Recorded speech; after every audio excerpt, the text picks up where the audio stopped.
Xitoy Tashqi ishlar ministrligi bayonotchisi Lu Kang e'lon qilgan bayonotida norozilik bildirganligini ta'kidlab, Xitoy taraf Kanadaning Ming Wenjuga zo'rlab tengayotgan atalmish Amerikaga qaytarib berish rasmiyatlariga qattiq norozi bo'lmoqda va qat'iy iroda bilan qarshi chiqamiz deganlarni qayd qildi.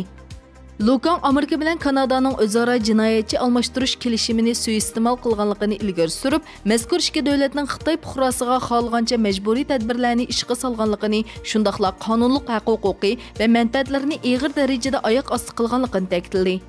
Lu Kang bayonotida buning bir siyosiy voqea ekanligini ta'kidlab, Amerikaning Ming Wenjuni qaytarib berish va nazoratga olish talabidan voz kechishga, Kanadani bo'lsa, Huawei shirkatining xo'jayinini boldiroq qo'yib berishga chaqiriq qildi.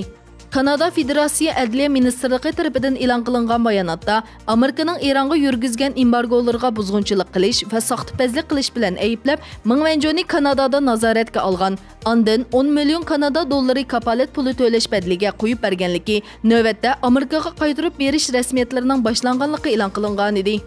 Qaytarib berishga aloqador sudda Ming Wenjuning jinoyat o'tkazgan yoki o'tkazmaganligiga doir qaror chiqarilmaydiganligi, biroq Amerikaga qaytarilgandan keyin deloning Amerika adliyalari tarafidan bartaraf qilinganligi qayd qilingan.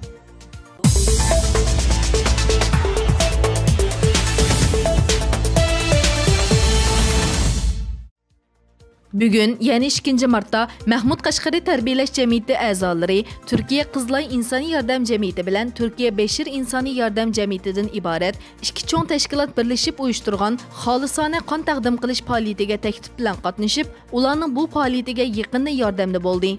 Ve bu jarayonda İstanbul Küçükçekmece Belediye Başlığı bilen ayrım söhbetde bulup, Xitay tajavuzçılarının vatanimiz Şarkı Türkistan'daki Uygur Müslümanlarga ve başka millet Müslümanlarga ilip berivatkan ırkı kırgınçılık, bu joyda yaşavatkan Müslümanlarını tamamen yok kılıştan ibaret qalcırane suikastini ve çekidin aşkan vahşi, insan qilipinin çıkan yavuzlarca zulümünü anlattı. Hem de Türkiye'de yaşavatkan Uygur qeyrindaşlarının, cümleden Küçükçekmece Belediye Dairesinde yaşavatkan Uygur qeyrindaşlarının turmuş, öy icare ve davalanış qatarlıq cəhətlerdeki qolaysızlıq ve qiyinçiliklerini hükümet tarafından hal qilib berişini talep qildi.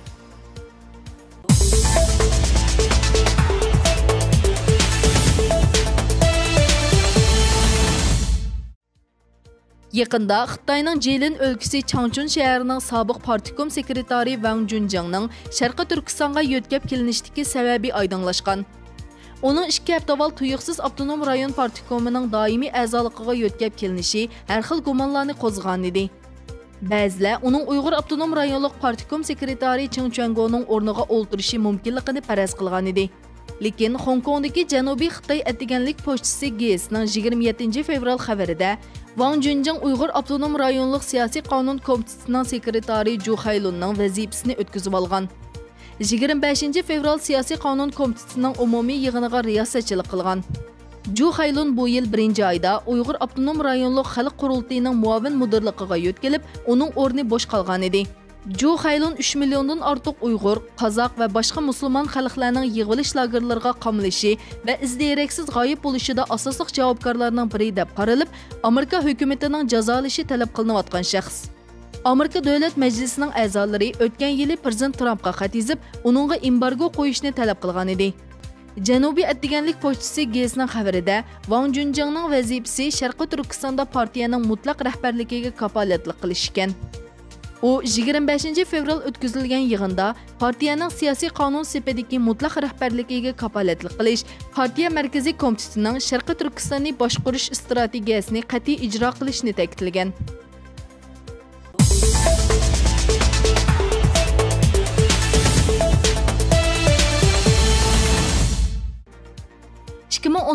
yili Xitoy kommunist qurilganligining 70 yilligi. Kommunistlarning har xil rezil vosita va shakllar orqali xalqqa turli zulm, bostirish, qatlam qilish, buzg'unchilik, kontrol qilish, yo'qotish qilmishlari necha 10 yil davom qilib kelmoqda. Xi Jinping yaqinda o'lka darajalik amaldorlar yig'inda o'zlarining siyosat, ideologiya, iqtisod, fan texnika, jamiyat, sirtqi muhit va kommunistik partiyasining qurilishi qatorliq 7 xil cho'ng xavf-xatarga duch kelayotganligini bildirgan. Masalan, 1949-yili oktyabrda Xitoy kommunist qurilganda mamlakat ichida noit cho'ng qilaymiqanchilik kelib chiqqan bo'lib, o'zaro ichki urush davom qilgan. 1959-yili Xitoy kommunistlari ekstremizm ideyasi bilan cho'ng sakrab ilgirlash harakati qo'zg'ab, ocharchilikni keltirib chiqargan. hamda Tibet xalqini qonliq bostirgan. 1969-yili Xitoy va sobiq Sovet ittifoqi Jingbao orol urushi, 1979-yili Xitoy va Vyetnam urushi, 1989-yili Xitoy kommunistlarining o'quvchilarni bostirish Tiananmen voqeasi, 1999-yili Falun Gongchilarni vahshiylarcha tutqun qilish, qirg'in qilish voqeasi, 2009-yildagi Urumchi qonliq bostirish voqeasi, shundaqla 4-may harakatining 100 yillik xotirasi qatorliq cho'ng voqealarning xotira yillari. Chet eldagi har qaysi sohalardagi kuzatuvchilarning bildirishicha, Xi Jinping bu 7 cho'ng xavf xatarning hozirgi Amerika bilan bo'lgan savdo urushining yuqori pallaga chiqqan va ichki ansizlik va sirtqi tajovuzchilikqa uchrayotgan paytga kelganlikdan bekmo ansiraydiganligini qayta ta'kidlab, haqiqiy andisha sabablarini tafsiliy tushuntirgan. Buningdan Xitoy Kommunist partiyasining parchalanishga qarab manganligini ko'rib olg'ili bo'ldi degan.